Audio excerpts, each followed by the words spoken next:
আমাদের প্রাণপ্রিয় নেত্রী, সাবেক তিনবারের প্রধানমন্ত্রী, বিএনপির চেয়ারপারসন দেশনেত্রী বেগম খালেদা জিয়া বেশ কয়েকদিন যাবৎ অসুস্থ অবস্থায়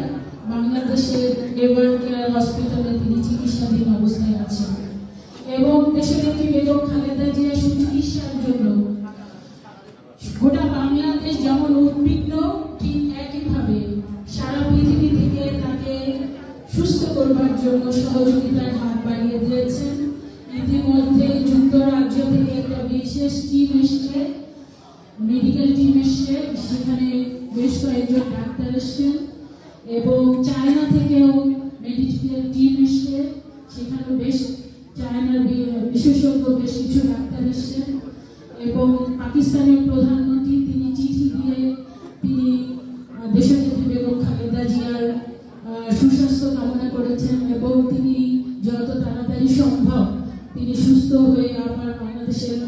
জনগণের সামনে ফিরে আসেন সেই দোয়া করেছেন এবং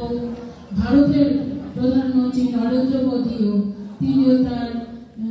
এক্স হ্যান্ডেলে তিনি টুইট করে জানিয়েছেন এবং আমাদের প্রাণপ্রিয় নেত্রী দেশনেত্রী বেগম খালেদা জিয়ার সুস্বাস্থ্য এবং তিনি যাতে অতি দ্রুত সুস্থ হয়ে ওঠেন সেই জন্য তিনি মন্তব্য করেছেন এবং পাশাপাশি তিনি বলেছেন যে তাকে সুস্থ করবার জন্য যদি মেডিকেল কোনো সহযোগিতা দরকার হয়, অর্থাৎ কোনো ডাক্তারি সহযোগিতা দরকার হয়, তাহলে সেই ব্যাপারেও ভারত সরকার সহযোগিতা করবার জন্য প্রস্তুত আছে। আমরা সত্যিকার অর্থে ভীষণভাবে গর্ববোধ করি। এই কারণে গর্ববোধ করি শহীদ রাষ্ট্রপতি জিয়াউর রহমান, যিনি মহান স্বাধীনতার ঘোষক ছিলেন, নিজে অস্ত্র হাতে যুদ্ধ করে দেশ স্বাধীন করেছেন এবং তিনি তার শাসনামল বাংলাদেশের ইতিহাসের সবচেয়ে স্বর্ণযুগ হিসেবে বিবেচিত হয় এবং তার সুযোগ্য সহধর্মিণী দেশনেত্রী বেগম খালেদা জিয়া, আপনারা জানেন তারও একটা বৃহৎ সংগ্রামের গল্প আছে, যে সংগ্রামের গল্পটি এই পৃথিবীতে আমি বলে থাকি যে শুধুমাত্র বাংলাদেশের বিশ্ববিদ্যালয় না, আগামী দিনে পৃথিবীর যত সেরা বিশ্ববিদ্যালয় আছে, সেটা অক্সফোর্ড হতে পারে, হার্ভার্ড হতে পারে, MIT হতে পারে, কলম্বিয়া হতে পারে, পৃথিবীর সেরা যে ইউনিভার্সিটিগুলো আছে, আমার মনে হয় আগামীতে সেই ইউনিভার্সিটিতেও